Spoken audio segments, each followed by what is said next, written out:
Praise the lord. Welcome to grace light revival.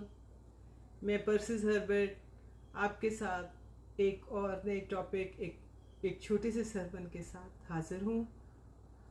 सबसे पहले हम दुआ करेंगे और उसके बाद हम आज के टॉपिक पे बात करेंगे।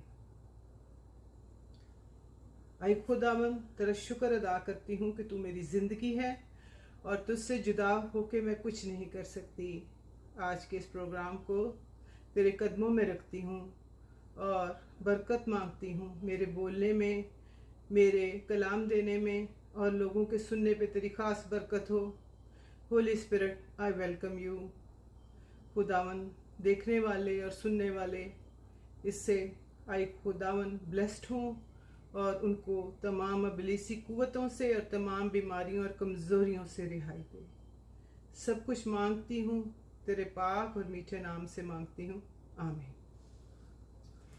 आज का टॉपिक है बादशाहों का बादशाह एल एलोन। मसीह में मेरे साथ चलने वालों, आज का पैगाम बादशाहों का बादशाह एल एलोन। एल एलोन का मतलब है बुलंद खुदा। ये वो खुदा है जो हर ताकत पर, हुकूमत और हर बादशाह से बुलंद है। बाइबल में एल एलोन का जिक्र कई जगह मिलता है, बल्कि ओल्ड टेस्टामेंट में 28 बार इसका जिक्र हुआ है।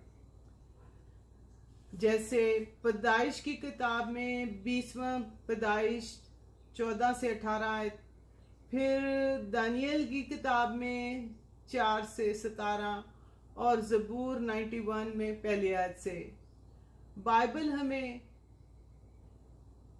में बाबल के एक बादशाह थे, नबूकदनेस्सर की कहानी आपने सुनी होगी और वो ये बताती है कि इसके पास ताकत, सल्तनत और शान थी, लेकिन आहिस्ता आहिस्ता इसके दिल में तकब्बर आ गया।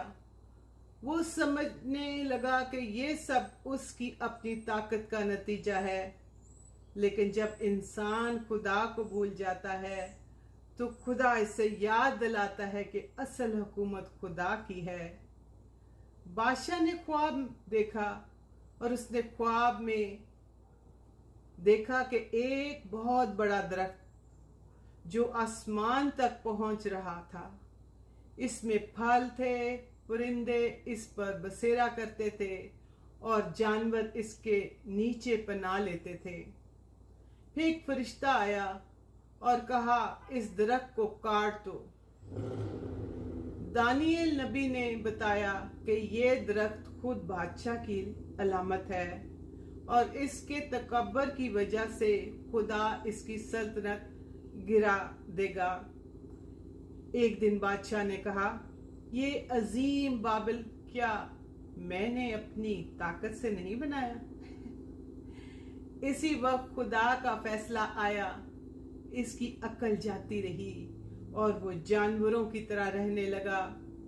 7 साल बाद जब इसने आसमान की तरफ नजर उठाई और खुदा को माना तो इसकी अकल और सल्तनत वापस मिल गई। तब इसे समझ आया कि एल एलोन ही सब पर हुकूमत करता है। अब सवाल है कि हम इस कहानी से क्या सीखते हैं? पहली बात तो कब्र इंसान को गिरा देता है।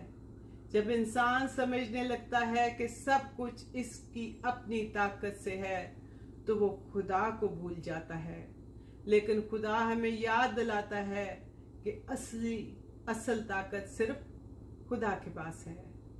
दूसरी बात, फरोतनी खुदा को पसंद है। जो इंसान अपने दिल को फरोतन करता है, खुदा इसे बुलंद करता है। तीसरी बात, अगर हम एल एलोन की पनाह में रहें तो हमें किसी चीज से डरने की जरूरत नहीं। ज़बूर 91 हमें याद दिलाती है कि खुदा अपने फरिश्तों को हुक्म देता है कि वो हमारी हिफाजत करें। दुनिया में बहुत से हुक्मरान आए और चले गए, सल्तनतें, नबी और सब कुछ खत्म हो गई, लेकिन एक बादशाह ऐसा है जिसकी बादशाही हमेशा रहेगी, और वो है यीशु मसीह। बाइबल कहती है कि यीशु बादशाहों का बादशाह और खुदावंदों का खुदा है।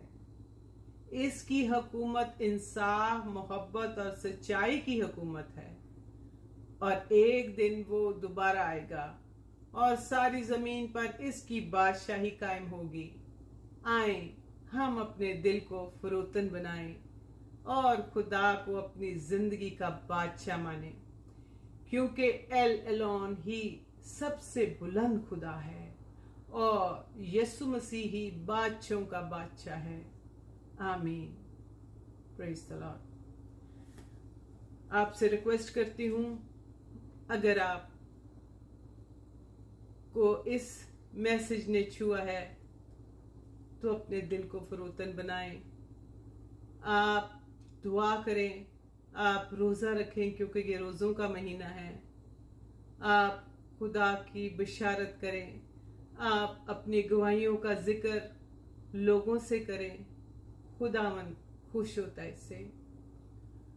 आप वो काम करें जो खुदा की नज़र में अच्छा है, आप वो काम ना करें जो दुनिया की नज़र में अच्छा है। अगर आप अपनी गवाही देना चाहते हैं तो ग्रेस लाइट रिवाइवल में मुझसे कांटेक्ट करें। इस मैसेज के नीचे मेरा व्हाट्सएप और ईमेल एड्रेस है। आप मुझसे कांटेक्ट करेंगे और जब मुझे आपका कांटेक्ट नंबर मिलेगा तो मैं आपसे रब्ता करूंगी, और इस वीडियो को लाइक, शेयर और सब्सक्राइब करके हम सब खुदावन के काम को आगे बढ़ाएं। खुदावन हम सबको बहुत बरकत दे। आमीन।